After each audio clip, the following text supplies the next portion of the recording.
In this video, we want to talk for a minute about firewall misconfigurations.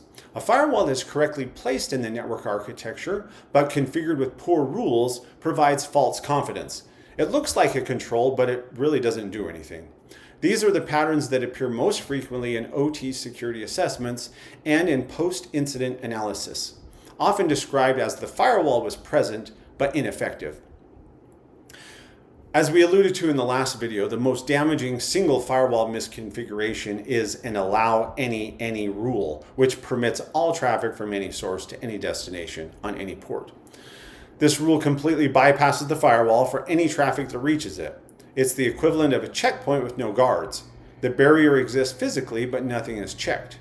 Every piece of traffic, regardless of source, destination, or intent, passes straight through.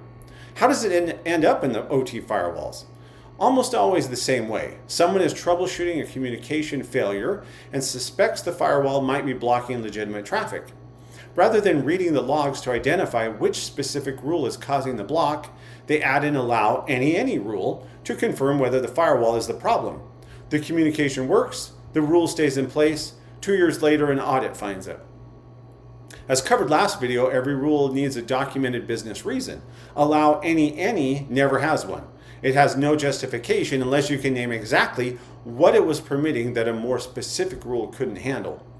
In practice, allow any rules are almost never justified. They're almost always cleanup failures from troubleshooting. Most OT firewalls are configured to control inbound traffic coming from outside the OT zone into OT devices. Outbound traffic initiated by OT devices going to other networks, is frequently left unrestricted. This is also a significant gap. OT devices have no legitimate business reason to initiate connections to arbitrary internet addresses or to enterprise IT systems they don't normally communicate with. A PLC doesn't browse the web. A historian doesn't send email.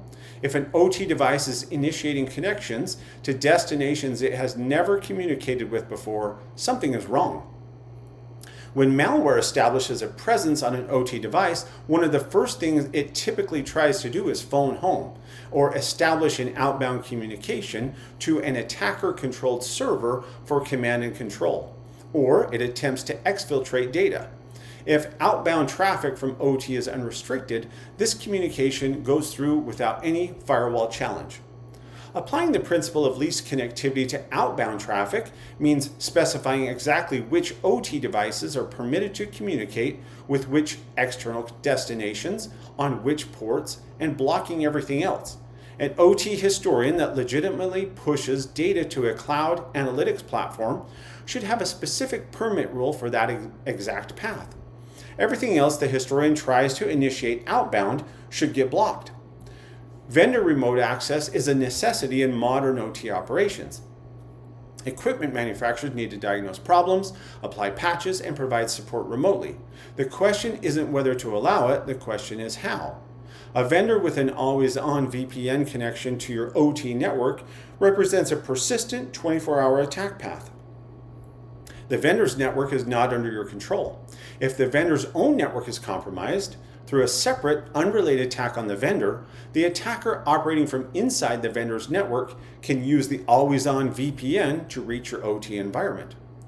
We'll cover that fix, session-based access, MFA, and jump hosts in the next video. But a few additional patterns are worth naming. Rules that never expire.